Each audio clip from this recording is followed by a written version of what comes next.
Efendim, Salah Müziğin hazırladığı birçok farklı konsepti izliyorsunuz ve bunlardan bir tanesi de Makamlar programıydı.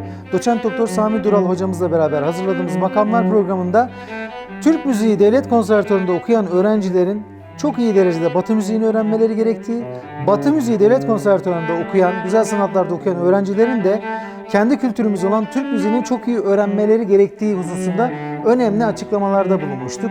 Ve acaba bu konuda anlattıklarımızda ne kadar başarılıyız, bunu bir tatbik etmek istedik aslında. Şu anda Bach'ın bir eserini seslendiren Doğa Şanlı, Mimar Sinan Devlet Konservatuvarı'nda violonsel bölümünde okumakta ve Doçent Doktor Sami Dural hocamızın anlattığı metotlarla, yöntemlerle acaba kendisi Türk müziğini öğrenebilecek mi? Uda vakıf olacak mı?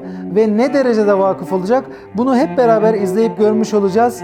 Salah Müziğin hazırladığı Ud Dersleri programına hepiniz davetlimizsiniz. Sevgiler, selamlar hepinize efendim.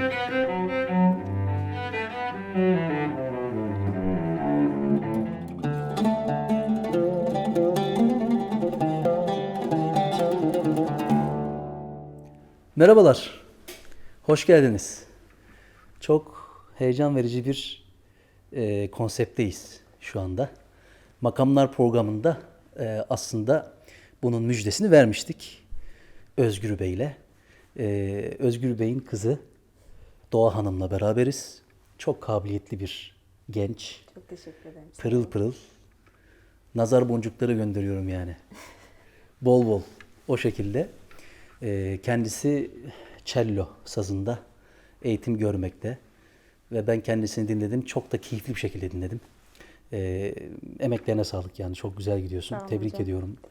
Hocalarını takdir ediyorum. Seni tebrik ediyorum. Yolunun böyle güzel güzel devam etmesini diliyorum. İnşallah. Şimdi bu konsepte senle beraber ut eğitimi vereceğiz. 4 kurdan oluşacak. Birinci kur temel eğitim. Birinci pozisyon ve ikinci pozisyonda. Ut'la tanışacağız.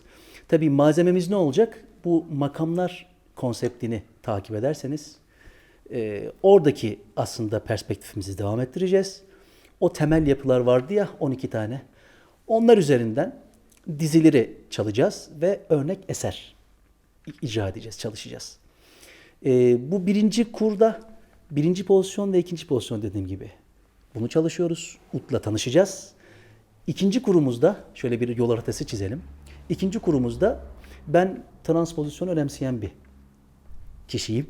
Türk müziği eğitiminde de bence eğitimin ilk aşamasında yani temel doneleri kazandıktan sonra transpozisyonla tanışılması gerektiğine inanıyorum.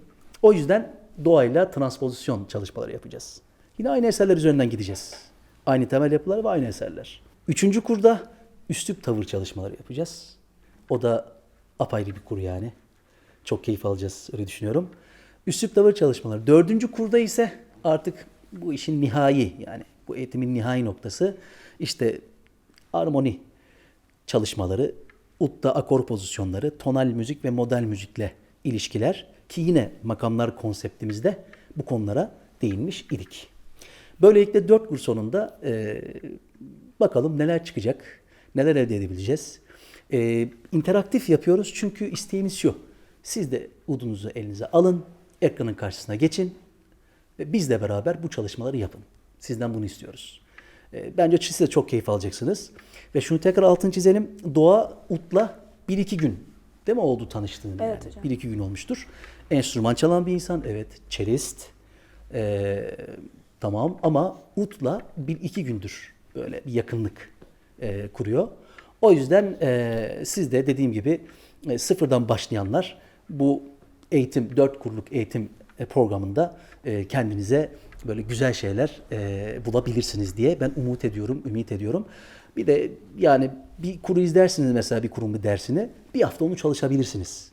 Mesela bu dersi izleyin, bir hafta bunu etüt edin seviyenize göre. Belki 2 günde etüt edeceksiniz. Sonra ikinci dersi izleyin. O sizin hani vaktinizin olup olmadığı ile ilgili bir şey. Efendime söyleyeyim, neşenizle ilgili bir şey. Böyle kendinize programlar yapın. Sami Dural'la bakalım bu udu nasıl öğreneceğiz hep beraber interaktif olarak sizle beraber de interaktif olarak bunu göreceğiz. Böyle bir girizgahtan sonra hemen başlayalım işe. Şimdi Ud gördüğümüz gibi böyle bir enstrüman, böyle bir yapısı var. Böyle bir yapısı var.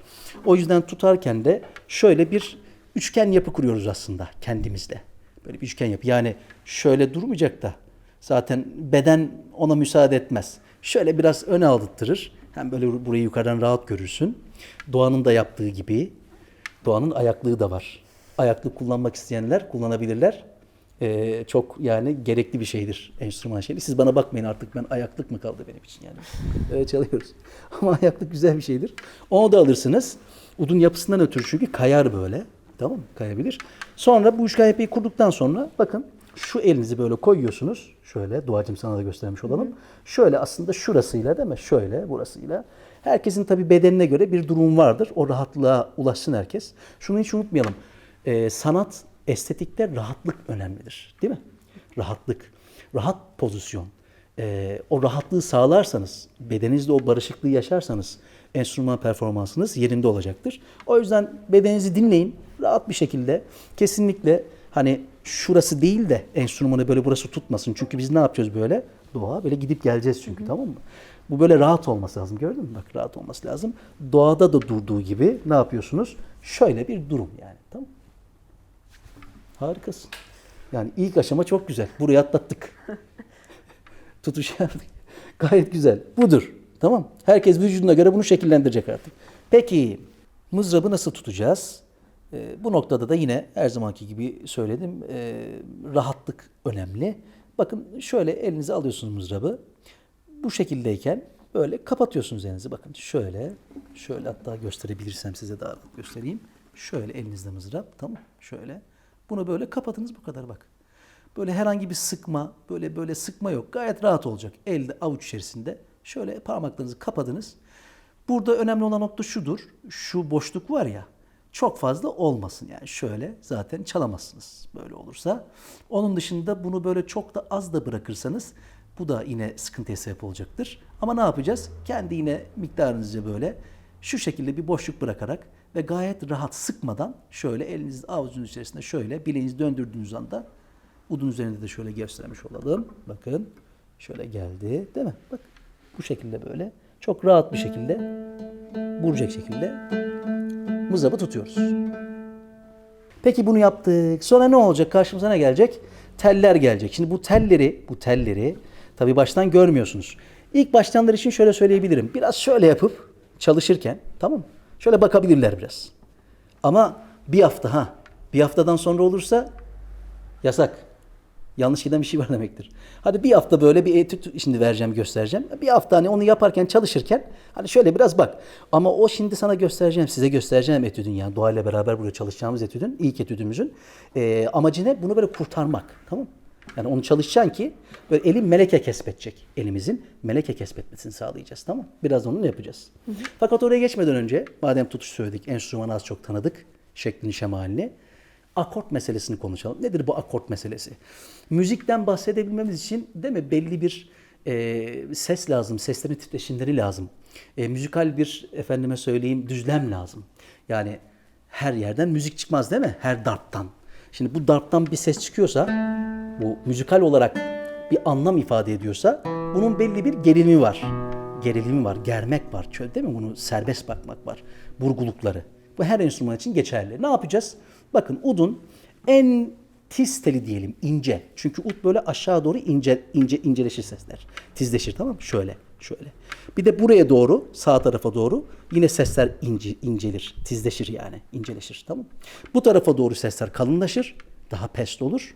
Yukarı doğru da sesler ne olur? Kalınlaşır daha pest olur tamam mı? Biraz bu ilk ders olduğu için girizgahı uzun tutuyorum. Tam sıfırdan anlaşılsın diye. Tamam mı? Şimdi en tiz telimize vurduk. İşte bunun siz tuner uygulamaları, aletleri, hani akort etmek için aletler var ya, dijital aletler de olabilir, değil mi? Uygulamalar da olabilir. Onlara böyle standart bir şekilde herhangi birisiyle bu iş yapmaya kalktığınızda şu udun şu teline vurduğunuzda R yani D harfi yanması gerekecek. Tamam mı?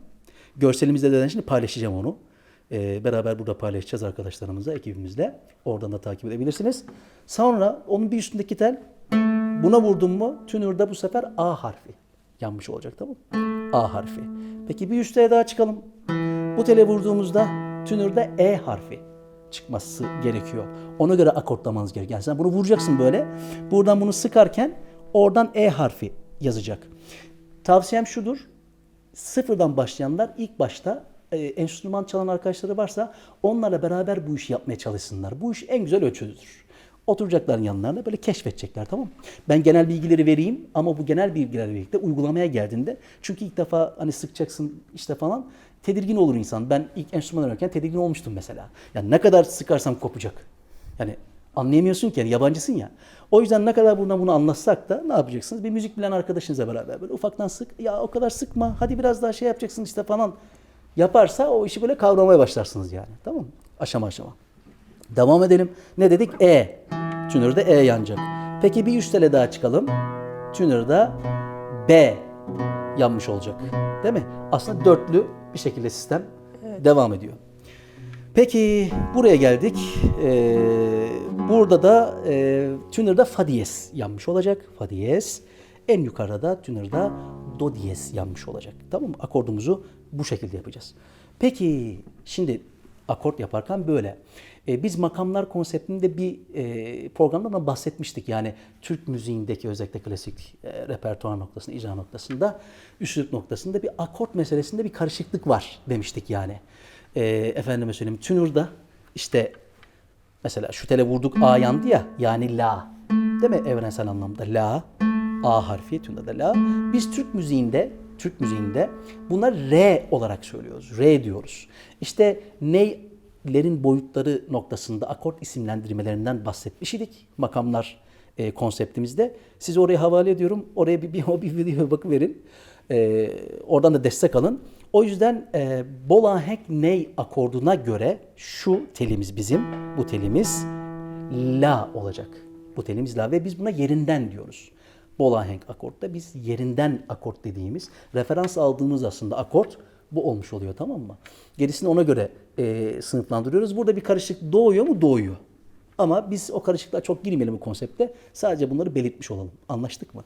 O yüzden Türk müziğinde söylemeye kalkarsak ne olacak? Sol, not olarak söylüyorum. Re, tamam mı? La, Türk müziğinde mi, si ve fa diyez.